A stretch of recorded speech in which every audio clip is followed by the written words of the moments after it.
Ahoy hoy my friends! I'm very happy to present you with my most powerful solo Stamina Nightblade yet. And here's the icing on the cake.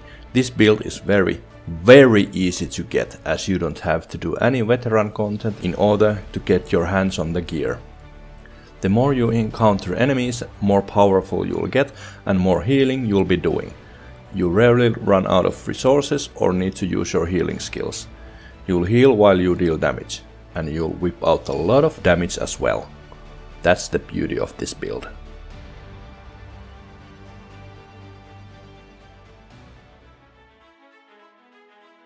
This build leans heavily on penetration, as the setup is more or less brawling and melting kind of setup instead of quickly striking down your target setup.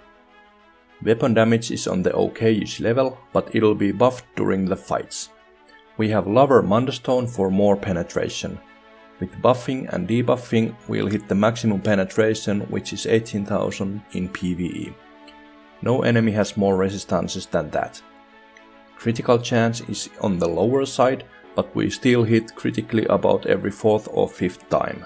Food is either Artaeum Takeaway Broth or Dubious Cameron Throne for health and stamina boosts. Weapons are two-handed for front bar and bow for back bar. Greatsword or maul is up to you, but I like to have Greatsword for its weapon damage increase. We use two-handed instead of dual wield, mainly for the two-handed's awesome execute skill. Reason this build is so powerful is because of balanced yet effective gearing. We use one mythic item, one monster set piece and two 5-piece set gears.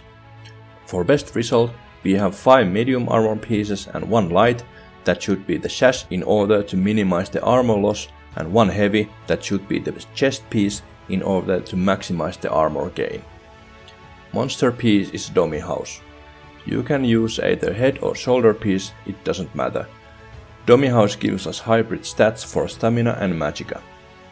The backbone of this build is very strong craftable gear set Vampire's Kiss. It'll give us tremendous heal over time buff when we kill enemies, and it doesn't have a cooldown. Other 5-piece set gear is Pillar of Nirn. It is very powerful DPS set and it doesn't need anything other than a damage to proc itself. If you don't have it collected yet, you can use Shadow of the Red Mountain set instead. Mythic item is none other than a Ring of the Pale Order. It's a lifesaver and the obvious choice.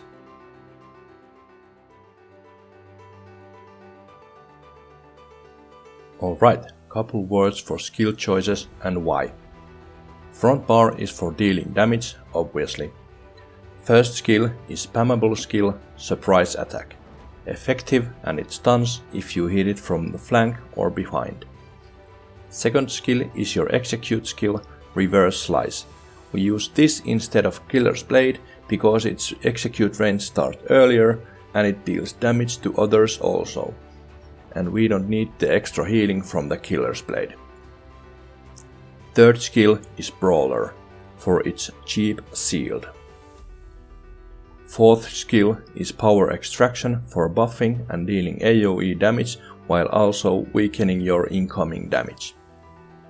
Fifth skill is Relentless Focus for bursting and getting a huge amount of health back. This will bring you alive from a brink of death. Ultimate skill is Soul Harvest and your main ultimate. The more enemies you kill, the faster you'll recharge your ultimate. Okay, the back bar. Back bar is for buffing and applying dots. First skill is Dark Shade. It weakens enemies and procs your shadow passive. Second skill is Twisting Path, also procs your shadow passives, deals damage, but it also gives you a major expedition to help you kiting tough enemies. Third skill is Arrow Barrage. It is effective damage over time skill. Fourth skill is Vigor. It is powerful, short and reliable healing skill. Fifth skill is Reaper's Mark, for debuffing your enemies and also getting a lot of health back once the target is dead. Ultimate skill is Soul Tether, but it's mainly for panic button purposes. Champion point allocation is pretty straightforward. We don't need to invest points into a healing or shielding, so we can slot them to help us dealing more damage. Couple notes though. This build doesn't have a lot of sustain, so make sure you'll slot the Bloody Renewal perk. To further increase your healing and survivability, you should slot the Reaving Blows perk. Other than that, feel free to allocate CP how you see fit. Here's mine.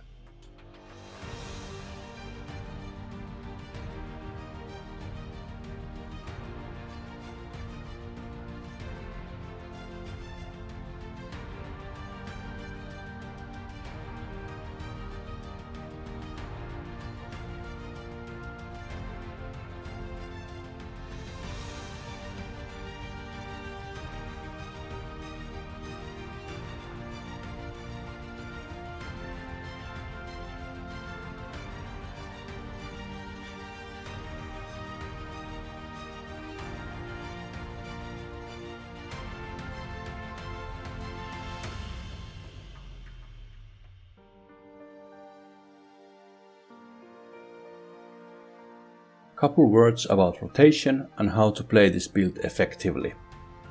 First, you kind of need to know how to deal damage, and for that I have a separate DPS guide available that you can find in the description below. As this build is not made for quickly bursting down targets, you have to keep dodge, debuffs and buffs up constantly. Also, you'll make up some of your lacking critical chance and weapon damage by using Potion of Weapon Power. The rotation is simple and follows familiar formula. You'll buff yourself, debuff the target and start with dodge. Then you'll spam your main spammable until you can fire the spectral bow. Then you reapply the dodge and repeat. That is the optimal rotation.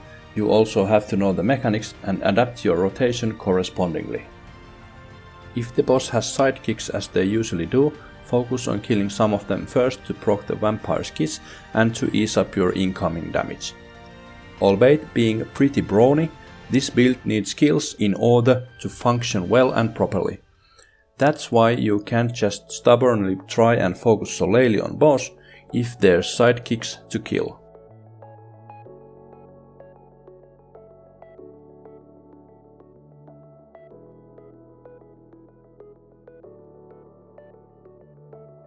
Reason this build has 5 medium armor, 1 light armor and 1 heavy armor is to benefit from every armor passive at least a bit, but also to benefit from the undaunted skill line passives.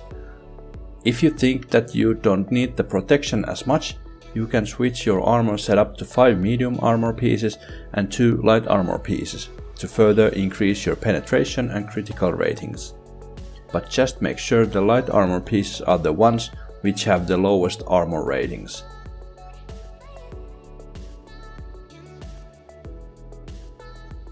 If you want to deal even more damage and you can manage your resources, you can change the Pillar of Nirn to an Unfathomable Darkness set. It is very powerful overland set and very easy to get. You will lose a stamina pool a bit, but you'll gain more penetration and the set provides a constant proc on damage.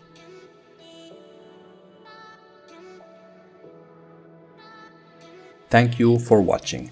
I hope you liked this build enough to try it out and to like this video. So I know to make more helpful videos for you. Fight well, give them hell.